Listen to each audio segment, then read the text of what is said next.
आप भी व्यापकता को प्राप्त होंगे, सारे स्थूल भोग आपके पास उपलब्ध होंगे, सामर्थ्यवान हो जाएगा व्यक्ति। इसलिए किसी के अधिकार को छीनकर आप अधिकारवान नहीं बनते, दूसरे को अधिकार देकर फिर अधिकारवान बनते हैं। किसी का अधिकार छीनने से कैसे अधिकार? वो तो फिर आपके प्रति उसके मन में घृणा आएगी। पुत्र का ही अधिकार आप छीन लीजिए, पुत्र का आपके साथ अच्छा व्यवहार नहीं होगा, और उसको अगर सही समय पे उसका अधिकार मिलता है, उसको वैसे संस्कार आपने दिए हैं, आपकी उपासना वैसी है, तो आप देखिए आपकी सामर्थ्य बढ़ती है, आपका सम्मान बढ़ता है। कहीं ना कहीं हम अपने व्यवहार में गलती करते हैं, व्यवहार गलत करते हैं, इसके कारण हमें फिर दुख भी भोगना पड़ता है। लेकिन उपासना अगर हमारी इस प्रकार की है, बृहद है, तो उपास्य के गुण आपके अंदर फिर आने चाहिए। बोलिए मत कि मैं तो शिव भक्त हूँ, मैं तो कृष्ण भक्त हूँ, तो क्या कृष्ण बन जाओगे? कृष्ण के कुछ गुण तो आने चाहिए, उसकी तरह वीरता, उनकी तरह वीरता हो। राम के उपासक है, राम की तरह मर्यादा का पालन करने का भाव चित्त में आना चाहिए कि नहीं आना चाहिए? हाँ? सत्य के ऊपर चलना। यहाँ तो पल पल झूठ बोलते हैं, बिना मतलब का झूठ बोलते हैं, निस्वार्थ भाव से झूठ बोलते हैं, स्वार्थ से नहीं, निस्वार्थ भाव से झूठ। उनको कोई फर्क नहीं पड़ता झूठ बोलने में।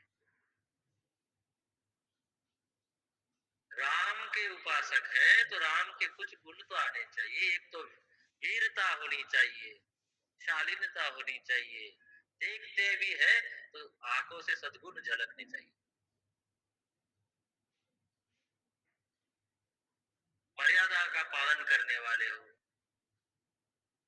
और जोर जोर से जय श्री राम बोल रहे हैं, और जो राम ने किया नहीं वो सब कर रहे हैं।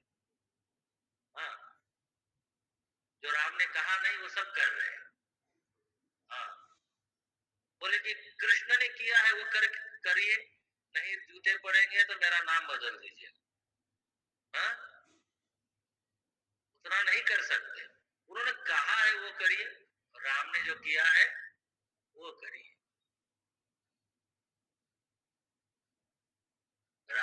कृष्ण भगवान ने गीता में कहा है वो तो मानते नहीं, दूसरा दूसरा कुछ कुछ अपने मन से करते हैं। गीता का नया एक 19वां अध्याय आपने लिख दिया है। बहुत बार कुछ लोग ऐसा बोल देते हमारे सामने आके कि ऐसा गीता में लिखा है, और वो गीता में नहीं होता है।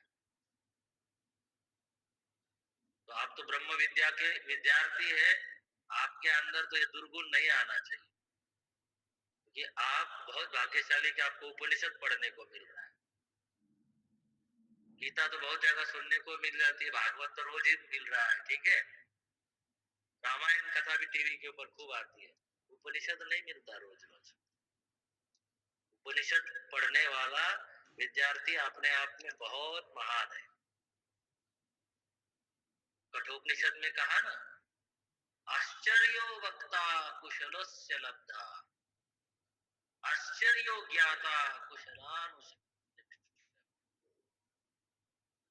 अपने आप में वक्ता उपनिषद का आश्चर्य है, अपने आप में विद्यार्थी जो उपनिषद का है वो आश्चर्य है। कैसा विद्यार्थी होना चाहिए? अनुशिष्ट, अनुपालन करने वाला।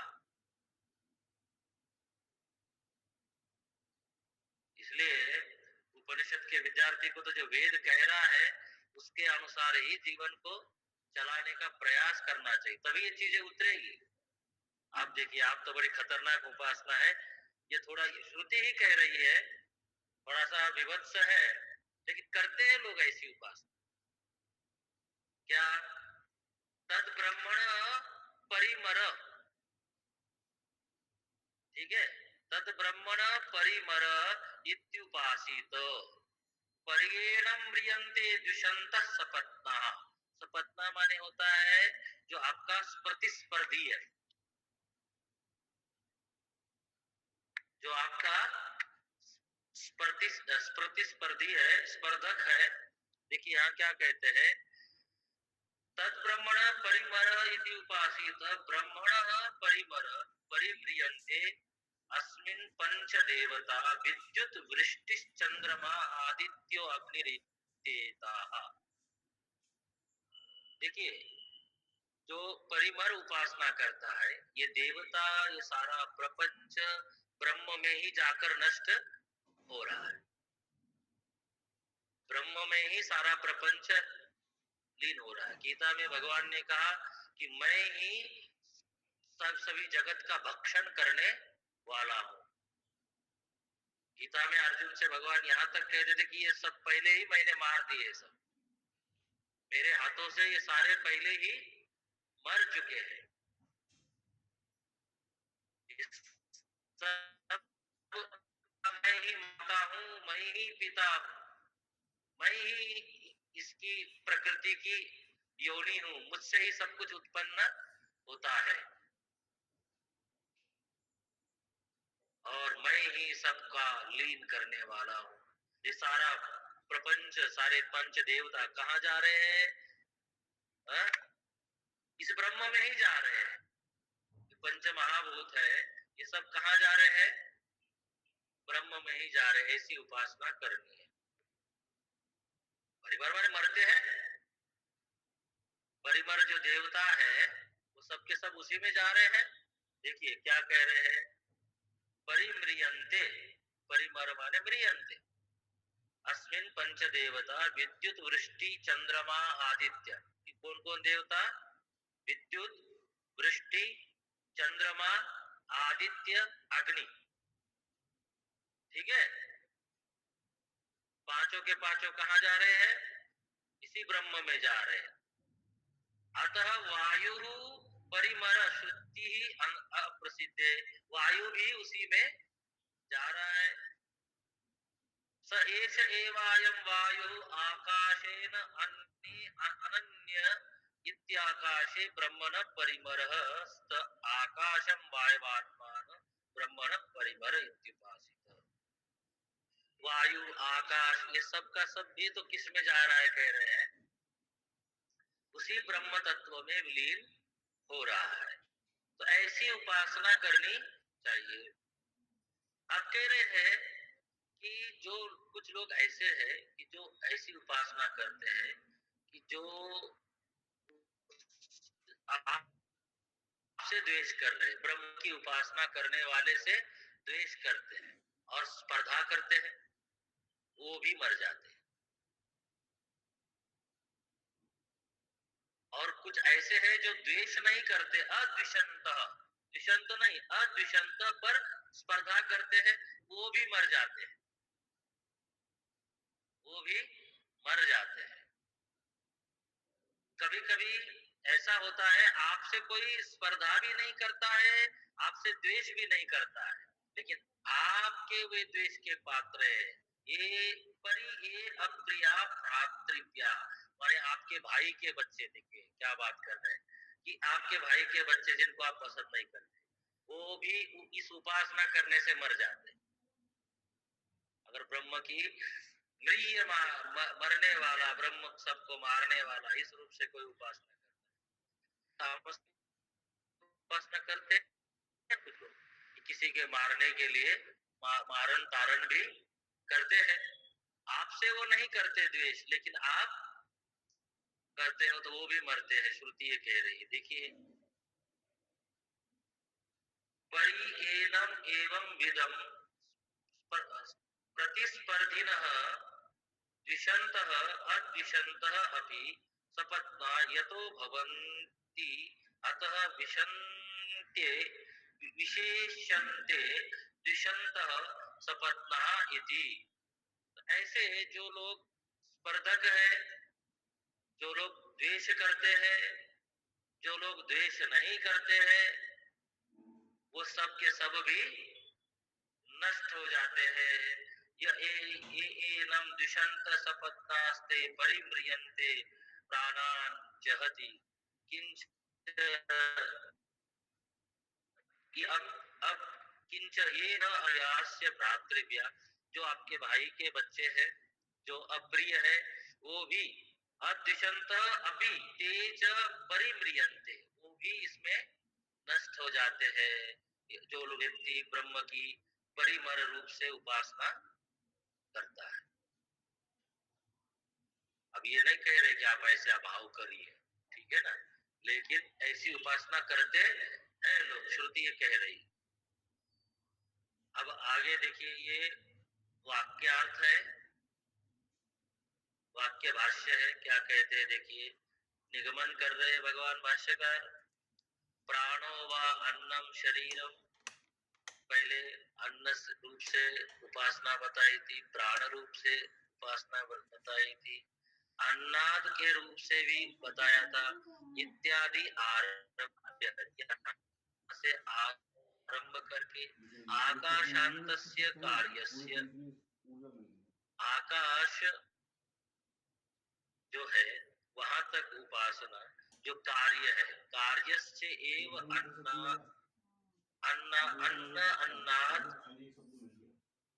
अन्नादत्वम उत्तम, जो कार्य है, हाँ, जो कारण और कार्य के रूप में जो बताया गया था उसका उपासना यहाँ तक बताई।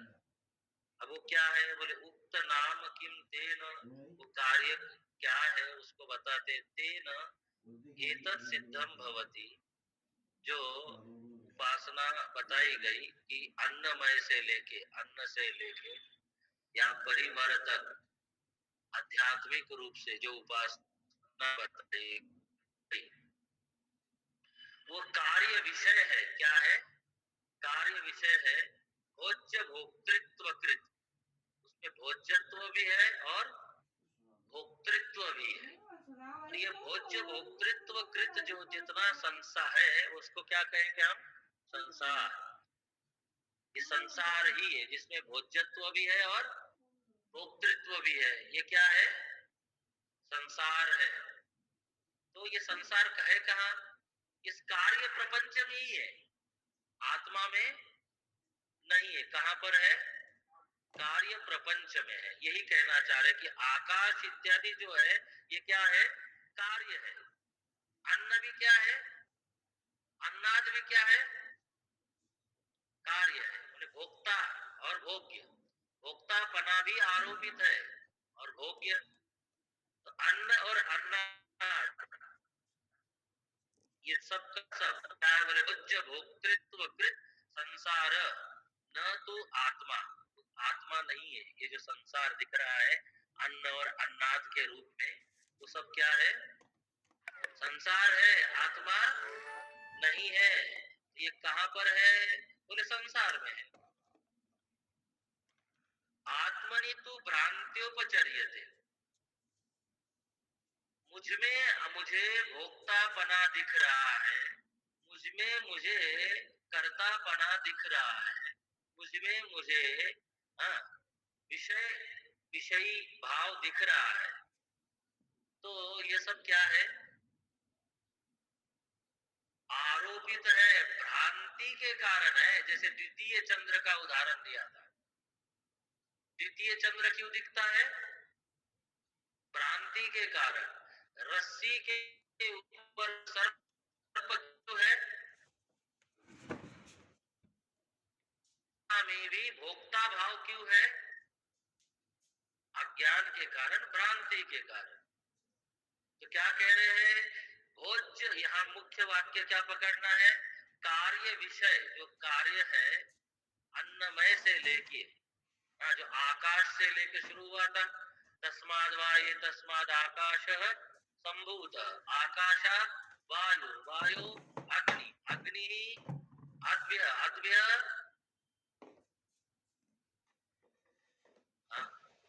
अद्भ्य क्या होता है? अद्भ्य क्या होता है? जल को कहते हैं ना। अरे तो बता रही हो? तो पृथ्वी तक और पृथ्वी से औषधि, औषधि से अन्न रसमय जीव जंतु उत्पन्न हो, और फिर यहाँ से लेकर जितना कार्य है, सारा ये नानात्व प्रपंच संसार, ये सब का सब क्या है? कार्य रूप है। ये संसार है, आरोपित है, वास्तविक नहीं है। कहाँ? आत्मा। आत्मनि तो भ्रांत्योपचर्यते। आत्मा में भ्रांति के कार्य का कारण इसका उपचार हो रहा है, वास्तविक नहीं। देखिए यहाँ क्या कहते हैं कि भ्रांत्योपचर्यते। इस प्रकार से अब यहाँ तक एक विषय पूरा हो गया। अब यहाँ से लेके भगवान भाष्यकार इसी विषय को लेकर, ये जो कार्य रूप संसार है, इसी के ऊपर से पूर्व पक्ष लेके थोड़ा सा शास्त्रार्थ, मुझे लगता है अगला सप्ताह के भी कुछ दिन इसमें जाएंगे। मैं तो सोच के आया था कि इस बार इसको पूरा कर दूंगा, लेकिन वो पूरा होता नहीं है। तो अगले सप्ताह देखते हैं। कल विचार सागर। ओम पूर्णमदः पूर्णमिदं पूर्णात् पूर्णमुदच्यते पूर्णस्य पूर्णमादाय पूर्णमेवावशिष्यते। ओम शांति शांति शांति। हरि ओम श्री गुरुभ्यो नमः। हरि ओम। हरि ओम सबको। हरि ओम स्वामी जी, प्रणाम सबको प्रणाम। हरि ओम स्वामी जी, हरि ओम। हरि ओम।